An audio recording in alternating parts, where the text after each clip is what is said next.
Graça e paz, amados. Eu queria abrir a Bíblia com vocês em Mateus 16, 21 e 22. Queria refletir um pouquinho com vocês sobre a necessidade de abnegação para a expansão do reino de Deus na terra. Há uma necessidade de que a igreja tenha uma vida abnegada, uma vida de renúncias, uma vida de entrega. Nós vamos ler então Mateus 16, 21. O texto é muito conhecido. Jesus está falando do plano, do propósito eterno de Deus, de que ele fosse a Jerusalém, fosse morto, não é? E Pedro então o toma do lado e fala algo para ele, e ele repreende a Pedro de maneira muito severa.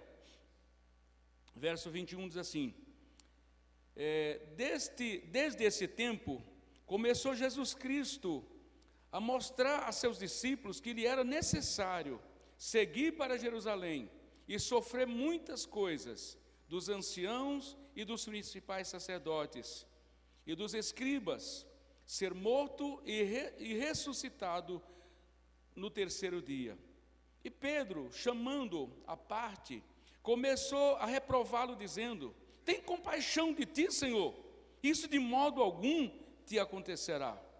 Mas Jesus, voltando-se, disse a Pedro: arreda, Satanás, tu és para mim pedra de tropeço, porque não cogita das coisas de Deus, e sim das coisas dos homens. Lucas 9, 24, vocês conhecem o texto. No verso 23 ele chama ao discipulado: se alguém quer ser meu discípulo, negue-se, quer vir após mim, negue-se a si mesmo, tome cada dia a sua cruz. E o verso 24 de Lucas 9 diz assim: porque se alguém quiser salvar a sua vida, perdê-la-á, mas quem perdê-la por minha causa, salvá-la-á. Amém, queridos? Vamos orar. Senhor, nós estamos aqui porque queremos ouvir a Tua voz.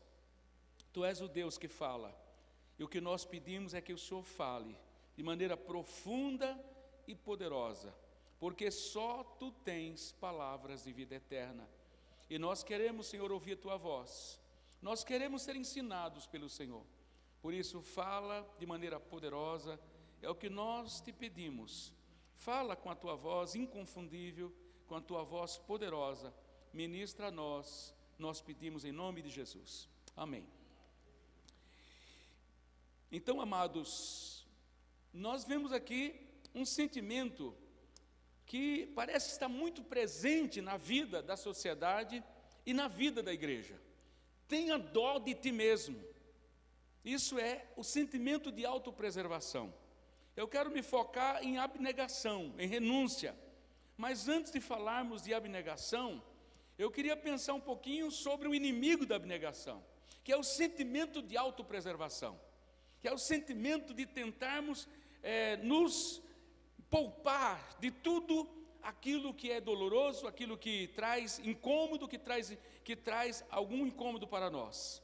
O chamado de Cristo para todos nós, como seus discípulos, é a doação, a entrega, a abnegação pela sua causa e pelo seu reino.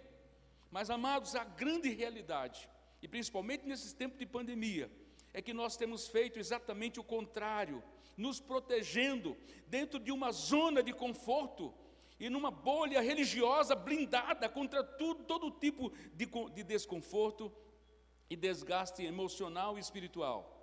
Mas, amados, o reino de Deus se apodera pela força, o seu avanço se dá, a Bíblia diz em Lucas 16, 16, que o reino de Deus se apodera pela força. E o seu avanço quase sempre, amados, vai custar suor, lágrimas, e custou sangue para muitos irmãos, para que o Evangelho chegasse até nós. Amados, a obra de Cristo está consumada na cruz do Calvário, não há uma vírgula a ser acrescentado, nada precisa ser acrescentado. Um dia ele bradou: está consumado. Não existe nada que eu e você possamos fazer para acrescentar alguma coisa à obra dele, porque está pronta, perfeita e acabada, e ele está sentado à direita de Deus, porque ele acabou toda a obra que tinha que fazer. E onde é que está o trabalho da igreja? O trabalho da igreja é comunicar o que ele fez. É somente o nosso sacrifício, é para a comunicação daquilo que ele fez. Você pode abrir comigo em Colossenses, você vê lá no verso 27, ele diz: Cristo em vós, esperança da glória. Mas ele diz que ele tinha um esforço, e ele diz: eu todavia me gastarei, e me deixarei gastar em favor de vossas almas, ainda que amando-vos cada vez mais, eu seja cada vez menos amado. Mas no verso 18, olha só o que ele fala, amados. Existe uma necessidade de nós nos darmos para comunicar as boas novas. No dia que você se converteu, você passou a ter uma boa notícia, a ser um porta-voz de Deus, a ter o ministério da reconciliação. E ele diz aqui, no verso 27, Colossenses 1:27, aos quais Deus quis dar a conhecer qual seja a riqueza da glória desse mistério entre os gentios.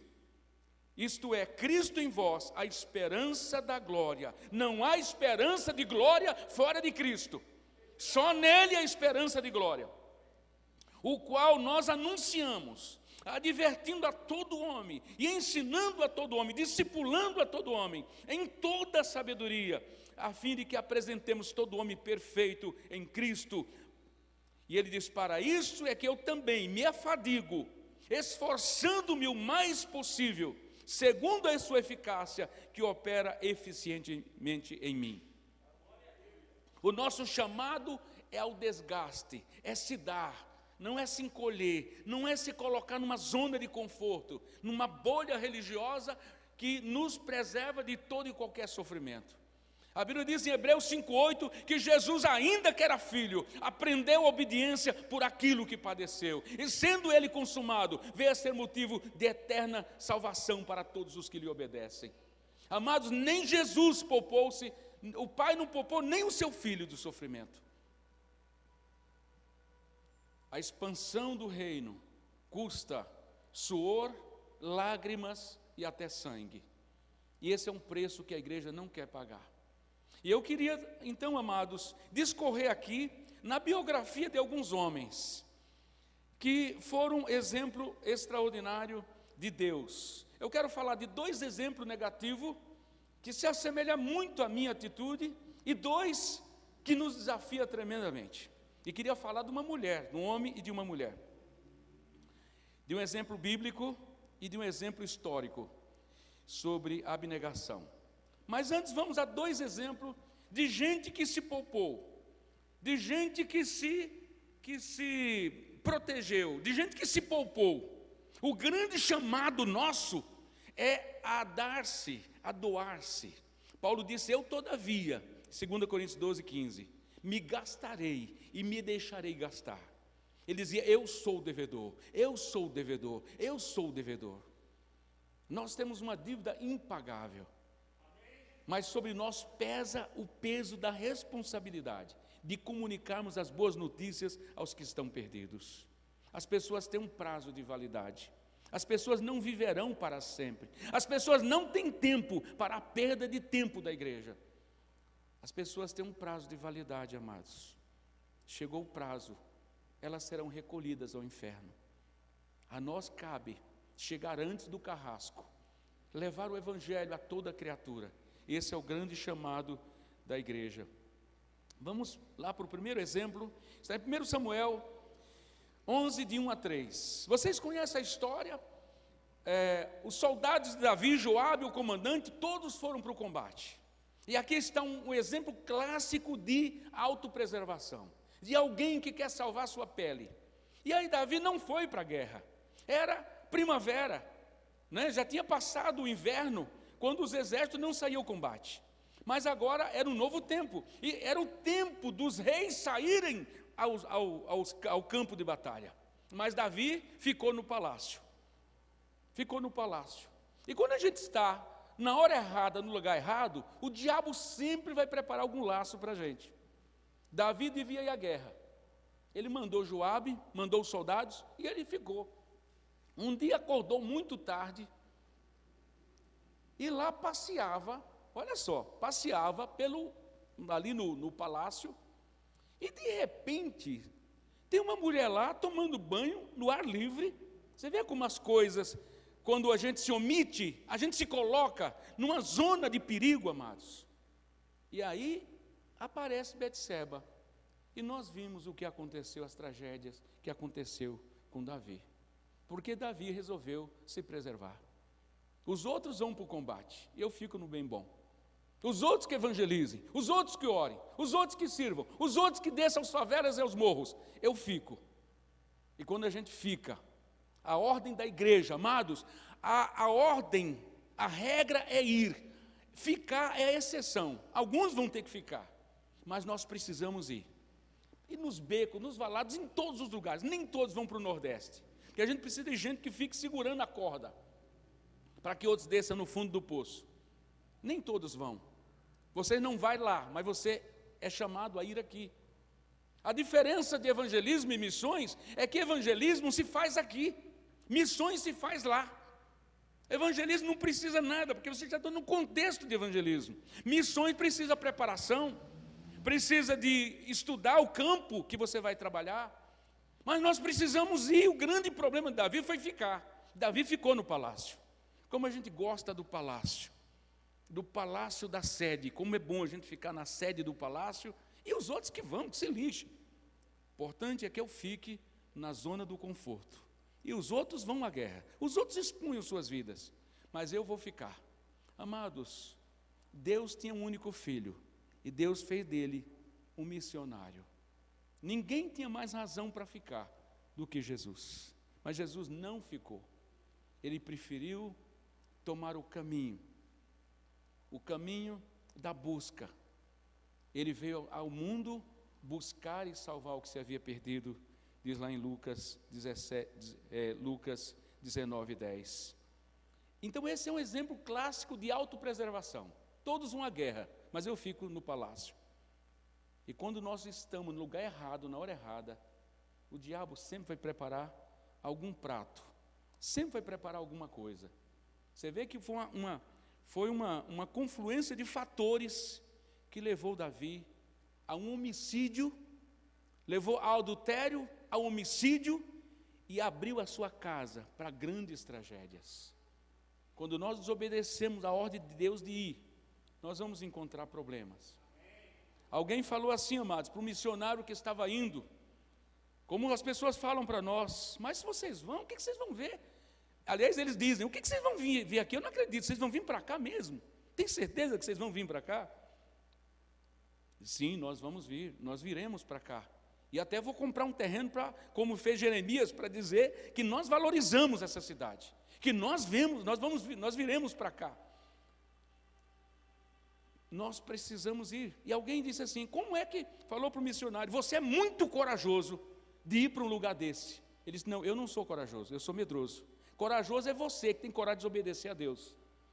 Eu estou obedecendo o que Deus mandou. Eu não tenho coragem de desobedecer. Agora você é muito corajoso, porque se você tem um chamado e você se esconde e você não faz o que Deus mandou, se você não desce aos valados, eu não estou dizendo de ir para missões, amados, porque nem todos são chamados para missões. Eu estou dizendo de ir ao vizinho, de atravessar a rua, de olhar o necessitado, de ser corpo de Cristo no seu contexto em que você vive, de ser sal da terra e luz do mundo. O primeiro exemplo, então, aí que eu queria citar é Davi. Davi foi um exemplo de alguém que se preservou. Mas vamos para um outro texto muito interessante, em Juízes capítulo 5. Já ouviram falar em Merós? Quero citar só dois exemplos. Eu listei vários exemplos, mas vou citar só dois. Merós, também um contexto de guerra. Débora, Baraque, todos foram à guerra.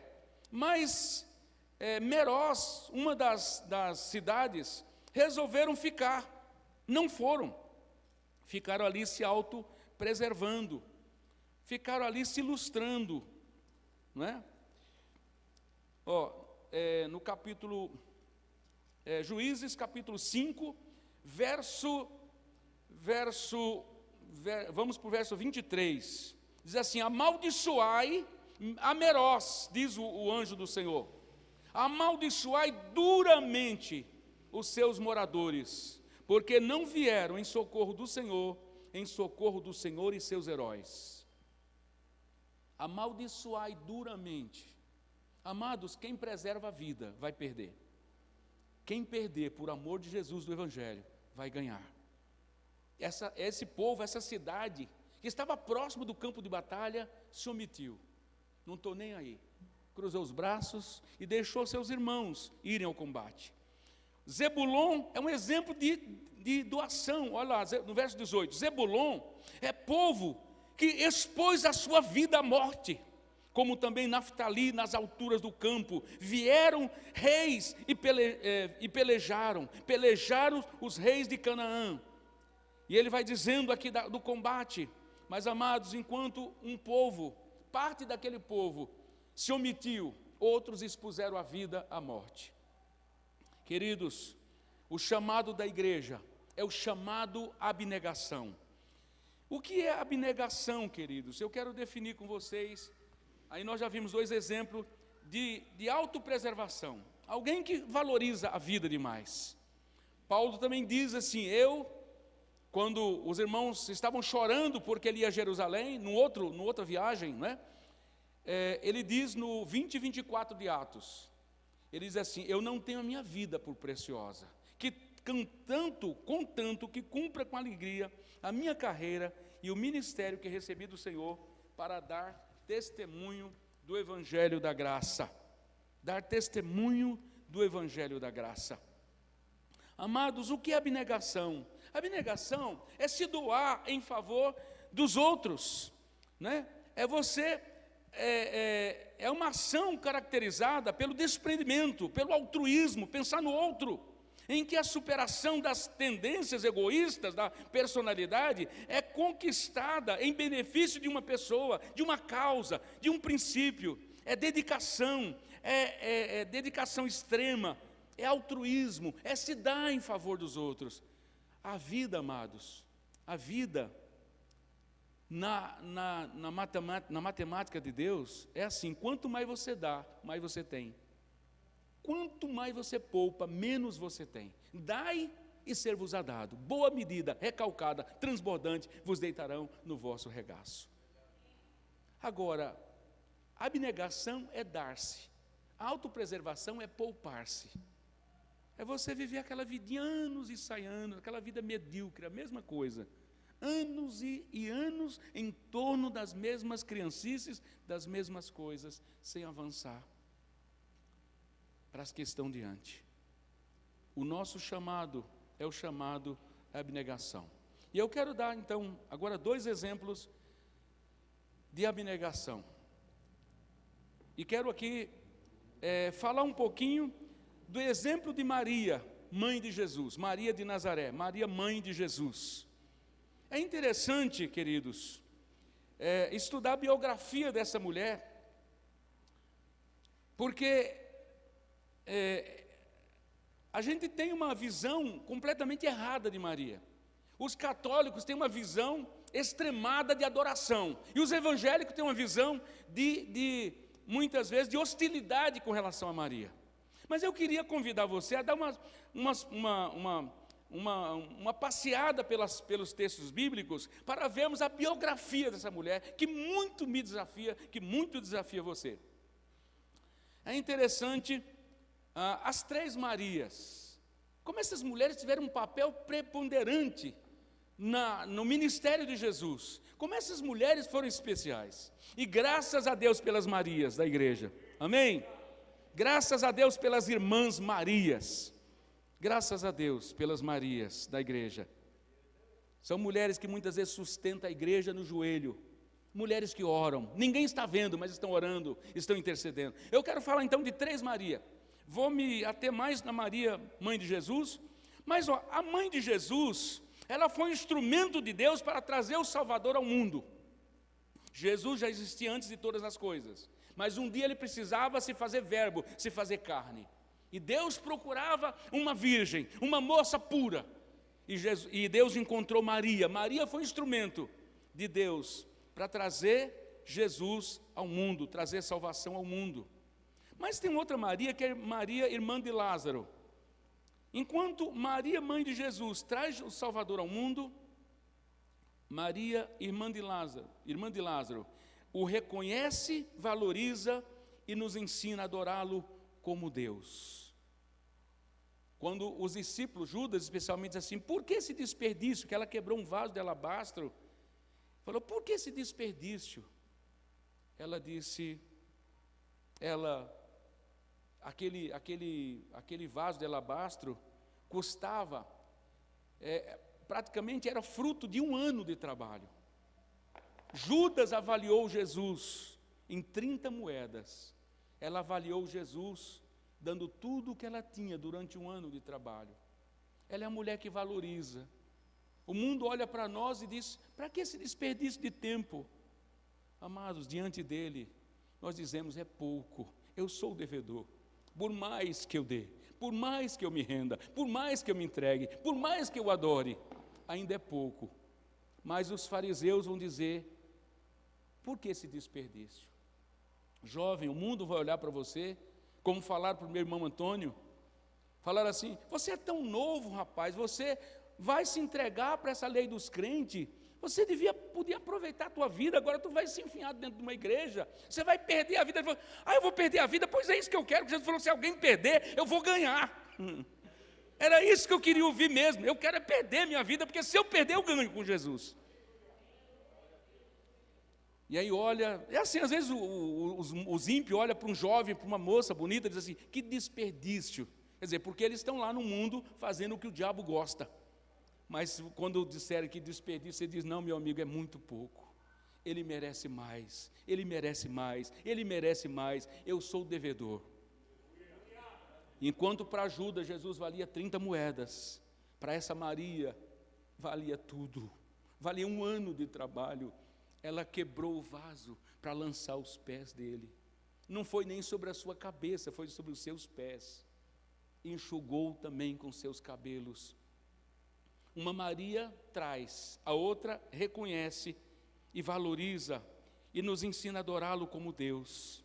Mas a terceira Maria, Madalena, lhe foi confiada prioritariamente a mais importante mensagem do cristianismo, que é a ressurreição. Ela que foi a primeira a sair do sepulcro dizendo: ele vive, ele vive, ele vive, ele vive, ele vive. Porque o anjo diz: por que buscais o vivente dentre os mortos? Ele não está aqui, ele ressuscitou. E essa mulher foi aquela a quem Deus confiou a mensagem mais extraordinária do cristianismo. A mensagem de maior esperança, a mensagem que nos faz vibrar, porque nós sabemos que o nosso Redentor vive. Deus não confiou a um homem, confiou a mulher. Aleluia. E Valnice diz: sabe por que ele confiou a mulher? Para não correr o risco de ficar em segredo. Louvado seja Deus pelas mulheres que abrem a boca para falar de Jesus, para testemunhar de Jesus. Louvado seja Deus.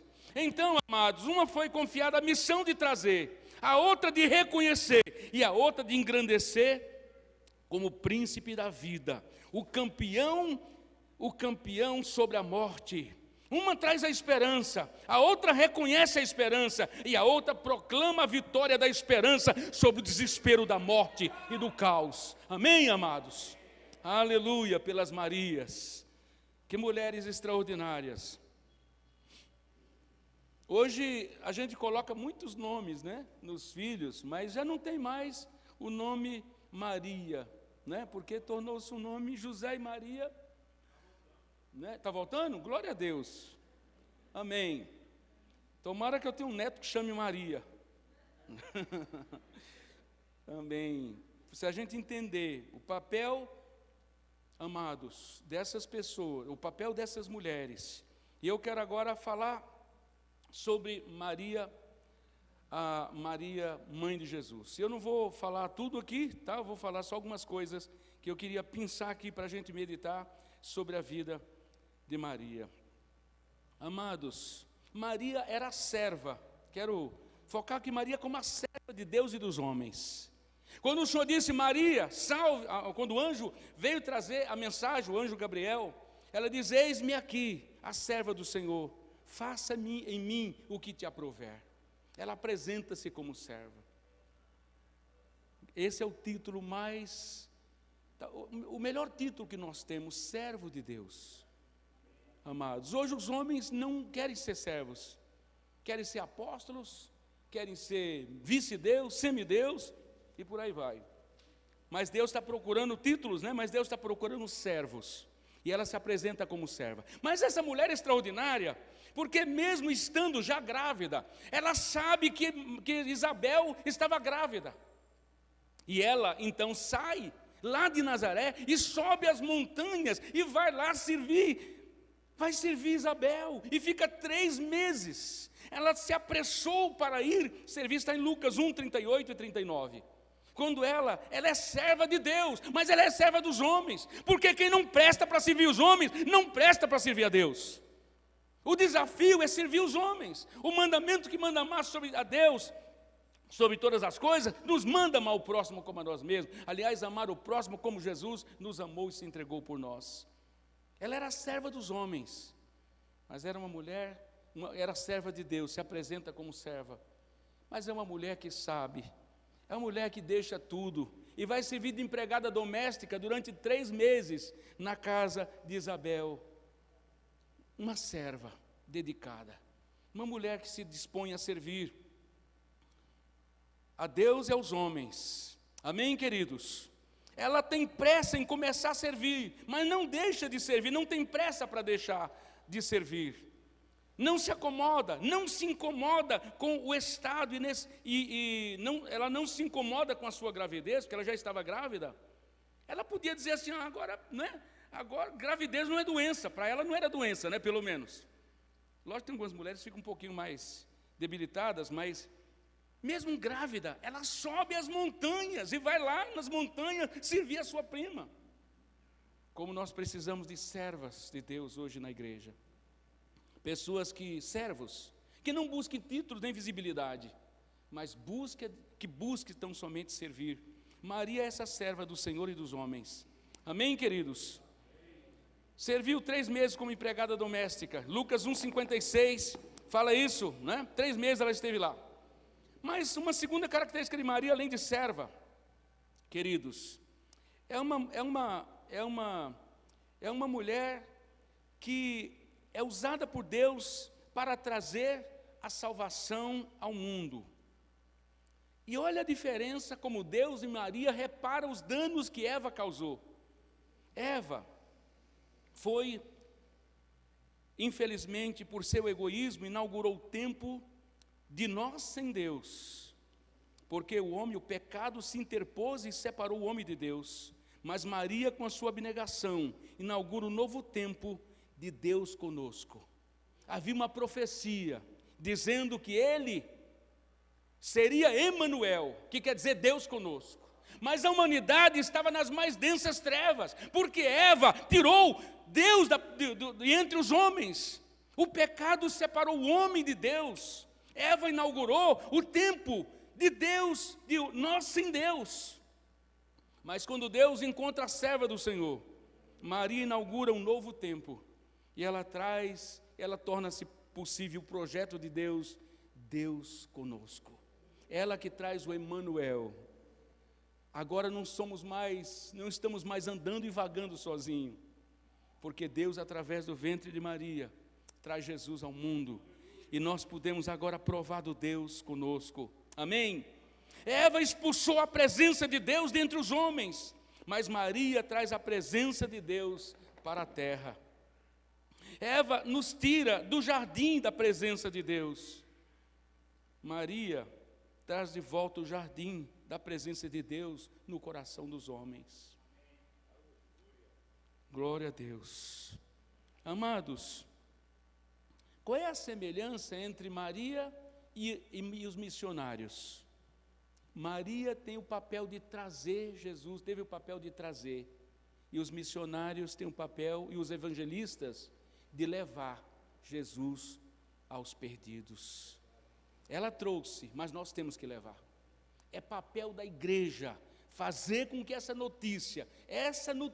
boa notícia, Como disse os 4 leprosos, hoje é dia de boas novas. Se nos calarmos, algum mal nos sobrevirá. Pelo que vamos e brademos que há uma nova vida, uma nova história, que há provisão, que há abundância, que há pão vivo descido do céu, para alimentar a sede, a fome da humanidade. Amém, queridos? Maria, ela de fato é uma mulher extraordinária. Eva estabelece o triste e negro pesadelo da condenação na história da humanidade. Mas Maria inaugura a era da luz e da salvação entre os homens. Mateus 4,16 diz assim: o povo que estava em trevas viu uma grande luz, e ao povo que estava sentado na região e sombra da morte, a luz raiou, por causa de uma mulher que diz: eis-me aqui. Eis-me aqui. Foi a mesma resposta de Isaías. No ano que morreu o rei Uzias, eu vi o Senhor assentado no alto e sublime trono. E a pergunta do Senhor é: a quem enviarei? Quem há de ir por nós? Por isso que eu digo, Maria tem o mesmo papel de missionária. A única diferença é que ela tem que trazer, e nós temos que levar. Amém, amados? A igreja fica sonhando de ir em lugares que Jesus foi. Né? Como diz o pastor Disseu, talvez Jerusalém seja a parecida dos crentes, né? Todo mundo quer ir em Jerusalém. E o irmão estava orando: Deus, como eu gostaria de ter recurso para ir aonde o meu Jesus pôs os pés. Jesus disse: filho, eu não quero que você vá onde eu pus os pés.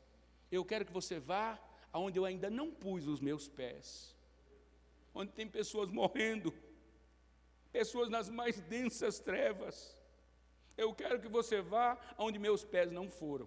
Eu não quero que você vá onde meus pés já foram. Eu quero que você vá aos perdidos. Amém, queridos? Maria é essa mulher ilustre. É o instrumento de Deus para trazer Jesus à terra, para inaugurar um novo tempo. E essa mulher, para isso, ela se dispõe a não ter morada fixa. Ela não tinha uma casa para chamar de sua, porque ela tinha que fugir para proteger Jesus, tinha que ir para o Egito, tinha que ir para vários lugares, teve que fugir, porque senão Herodes matava o menino, havia muitos inimigos que queriam matá-lo, tirá-lo, matar a esperança de Israel. Ela não tinha uma casa digna, não tinha uma casa para chamar de sua. Né? E as mulheres, a gente sabe como são as moças, sonham com uma casa, de montar uma casa, né, de ter uma casa de acordo com seus sonhos, tudo, os móveis, tudo planejado. Maria não teve esse privilégio, porque ela sabia que havia uma humanidade perdida, esperando por salvação, e ela era a escolhida de Deus para trazer Jesus ao mundo, para devolver o jardim novamente entre os homens, para fazer o projeto de Deus palpável, para executar o projeto de Deus e trazer Jesus ao mundo. Amém, queridos? Maria é uma missionária porque ela arrisca todos os seus sonhos de noiva, de mulher e de mãe.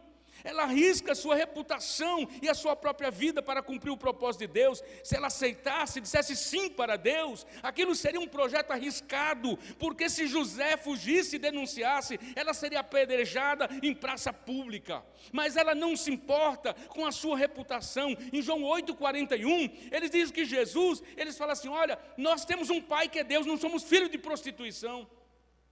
Ela arriscou-se ser chamada de prostituta aos olhos da sociedade, mas aos olhos de Deus, era a mulher mais ilustre que a terra já teve.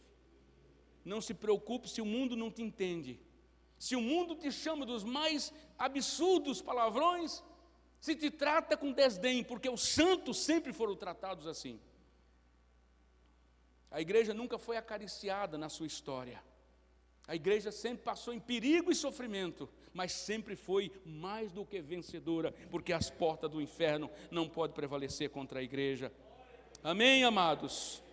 Ela corre todos os riscos de completa aniquilação para tornar o projeto de Deus real, pois antes de Maria, Jesus era Deus do céu, longe da humanidade perdida, mas agora Ele se torna o Deus presente.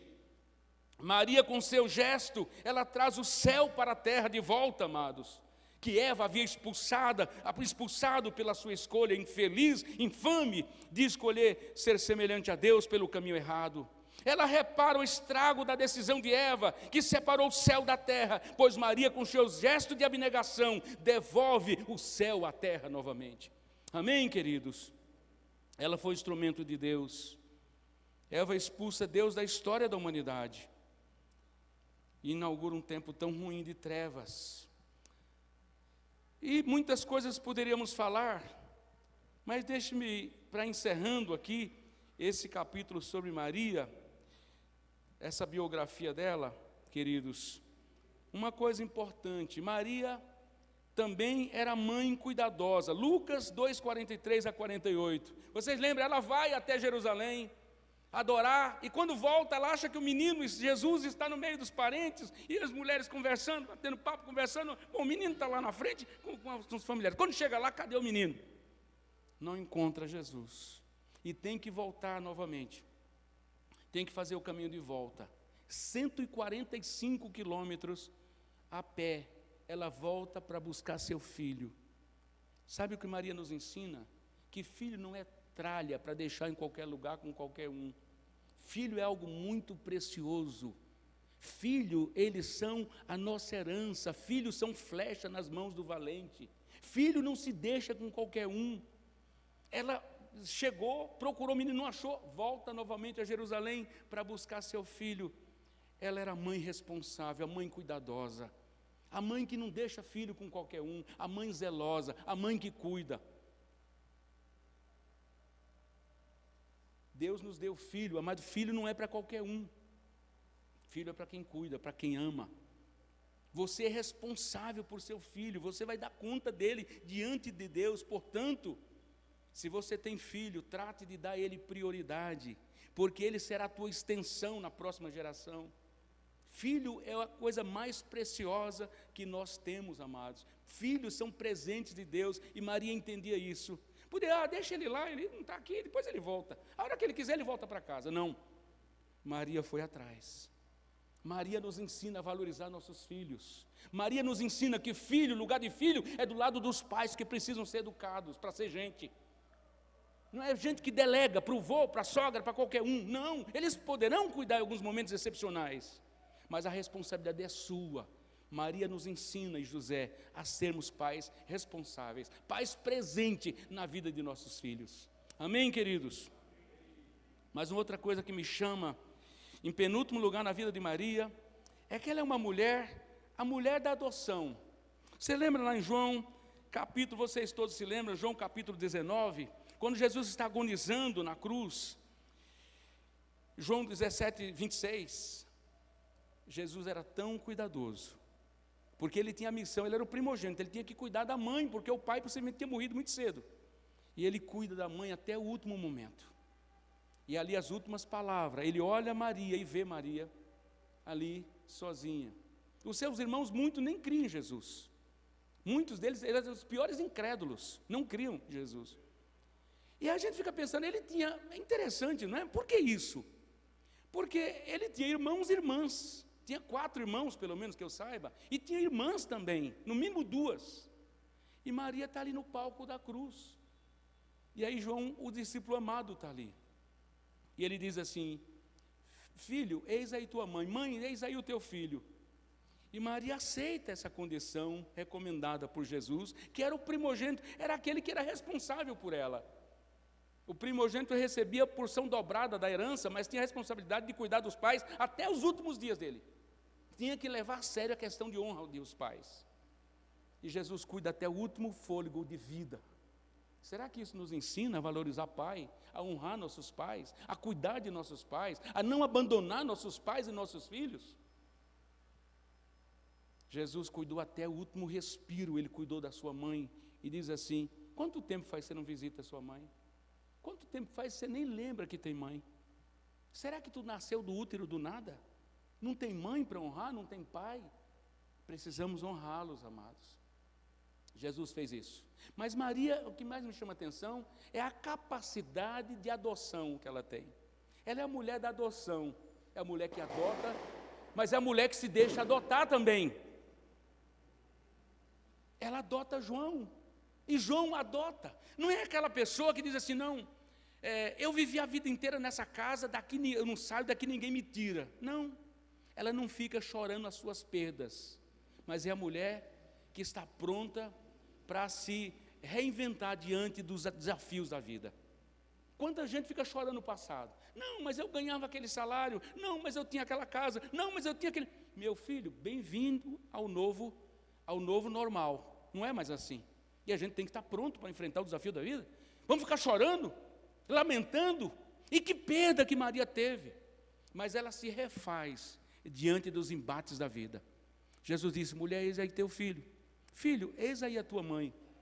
E desde então passou a morar com João. Porque tem uns camaradas meio velhinho, que olha, é difícil você dizer, olha, agora você não tem mais como ficar sozinho. Não, eu nasci aqui, eu cresci aqui e eu vou morrer aqui. Maria não tinha era uma pessoa flexível, era uma anciã, ela já tinha até 58 anos talvez, ali em torno disso, mas uma pessoa que se deixa conduzir, uma mulher dócil, não é aquela mulher ranzinza, não, aqui ninguém vem, aqui ninguém toca, daqui eu não saio. Não, tá bom, se a vida me traz isso, se a vida me oferece um limão, eu vou fazer uma limonada, não vou reclamar. Amém, amados? Não fica chorando perdas passadas, lamentando perda, porque tem gente, tem velho, que é um problema, é um baú da infelicidade, só reclama dos filhos, reclama do neto, reclama do governo, reclama da pensão, reclama. Maria era mulher da adoção. Será que você aprende a adotar pessoas? Adotar amigos? Adotar filhos? A deixar-se adotar por pessoa que te ama e quer te ajudar e você diz, não, porque tem que ser do meu jeito, porque sempre foi assim. Maria é a mulher que se refaz diante dos embates da vida. Que nós aprendamos, amados, a nos reinventarmos diante das nossas perdas. Que perda que Maria teve? Perda terrível. A sua segurança, que era falando no plano humano, mas ela se refaz e vai morar com João. Desde então, não ficou demorando, mas eu vou quando der na telha. Não, desde então, ela foi morar com João. Pare de resistir, pare de chorar o passado, pare de lamentar suas perdas. Se reinvente com a graça de Deus diante dos desafios da vida. É um novo tempo, você não pode ficar chorando. Deus vai te ajudar a enfrentar a nova fase da vida, as dificuldades, as suas perdas. Amém, queridos? Aleluia. E por último, Maria é a mulher, queridos, a mulher da revelação. Uma mulher que tem uma revelação tremenda, que sabe que Jesus não era um mero filho, não era um mero filho humano. Lá em João 2, vocês conhece o texto? Eles estavam em Caná da Galileia. E ali acabou, numa festa de casamento, acabou o vinho. E a mulher, e Maria então diz, filho, acabou o vinho. E Jesus diz, que tenho eu contigo? Não é chegada a minha hora, o que tenho eu com isso? Não é chegada a minha hora. Mas ela diz uma coisa tremenda. Ela diz, fazei tudo o que Ele vos mandar. Quando Deus disser não para você, mesmo assim, continue obedecendo. Porque o não de Deus é segurança para nós. O não de Deus, quando Deus fala não, é porque Ele está te protegendo, está te guardando, não é hora. Não, queridos, é segurança para nós.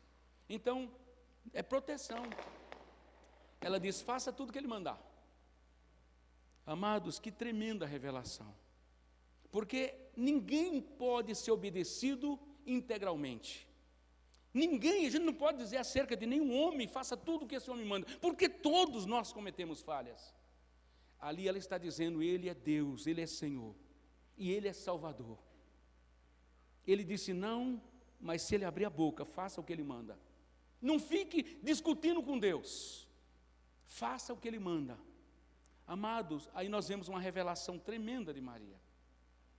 Ela reconhecia Jesus como Salvador, aquele que vai prover na hora certa, aquele é capaz de transformar uma vida aguada, sem gosto, uma vida religiosa, sem sal, sem nada, uma vida chuchu, que não tem gosto de nada.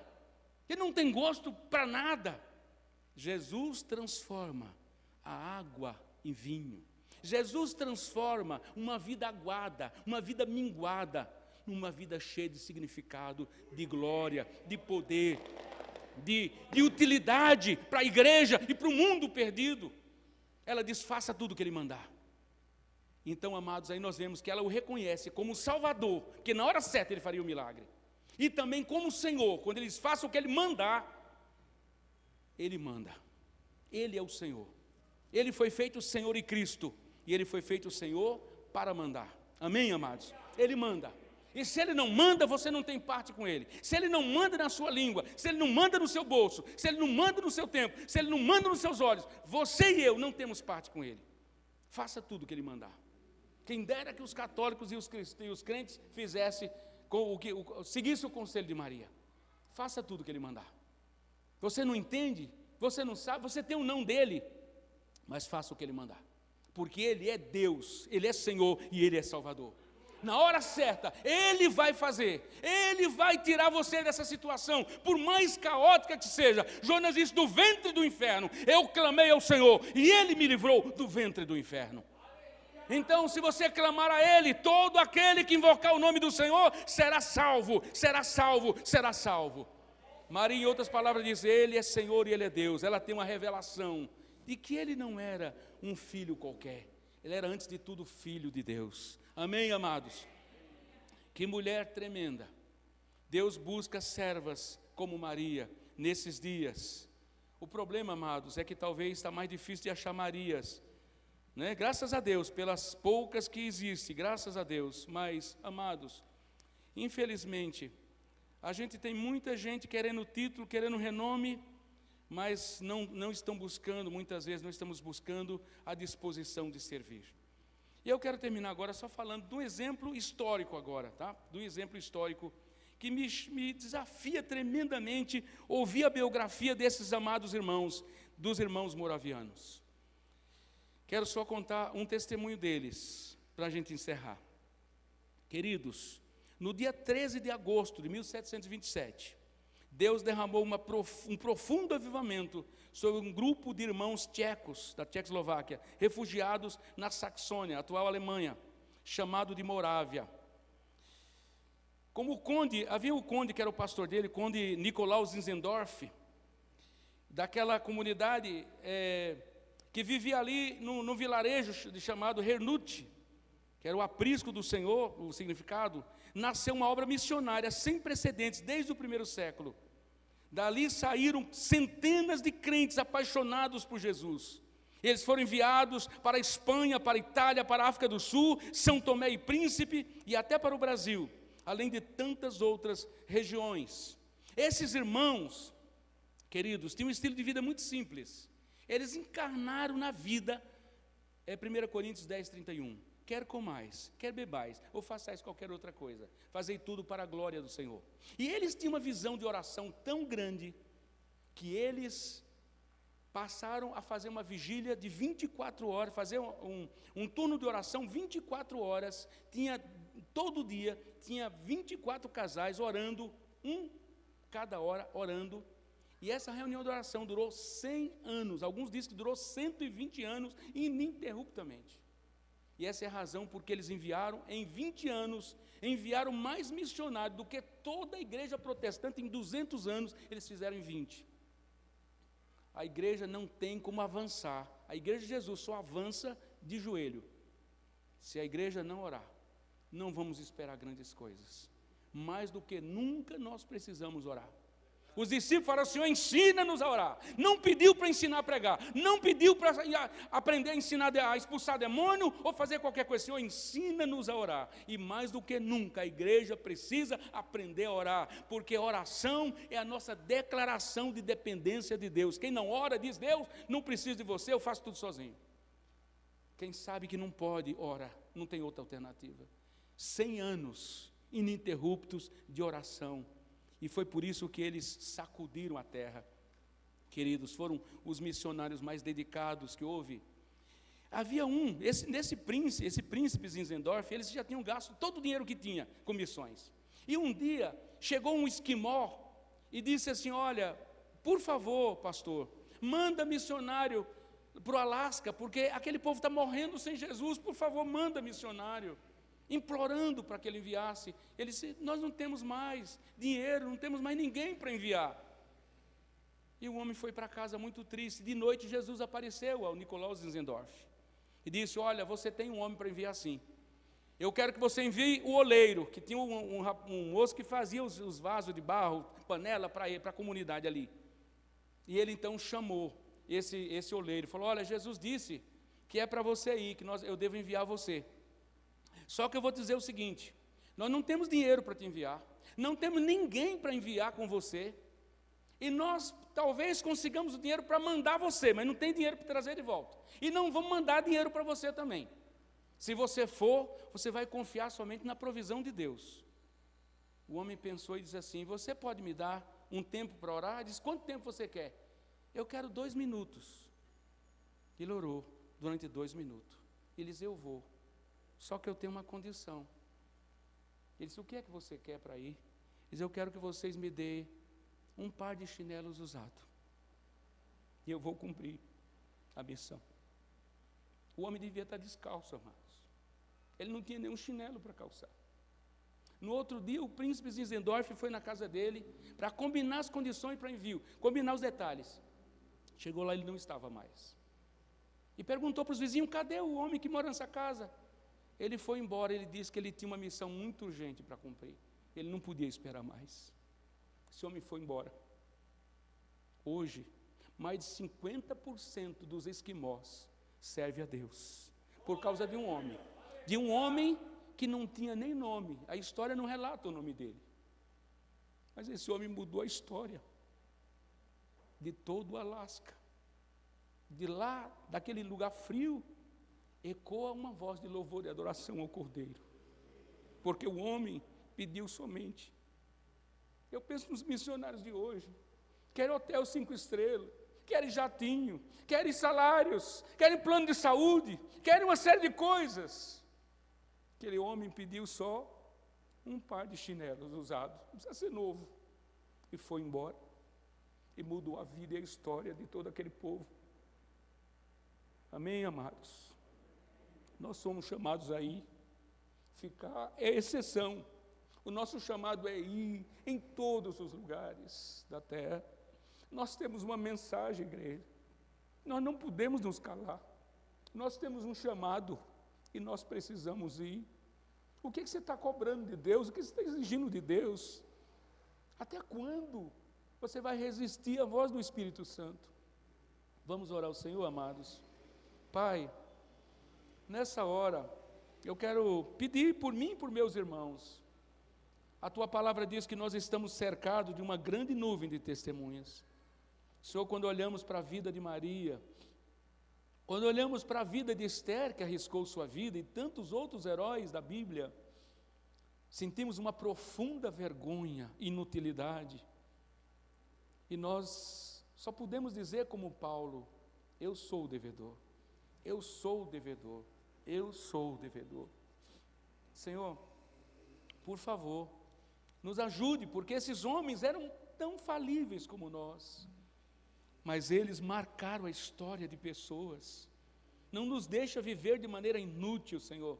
Nesta noite eu clamo pela minha vida e de meus irmãos, para que nós tenhamos mais de Ti, para que nós possamos deixar de ficar lambendo nossas feridas e chorando nossas perdas. Nos dá graça para nos dar em favor dos milhões e milhões de perdidos que clamam por salvação. Senhor, levanta a minha vida e a vida de meus irmãos cada dia mais. Por favor, Pai, levanta meus irmãos nesse lugar. Oh Deus, levanta muitos homens que receberam a palavra, que receberam o ministério da reconciliação.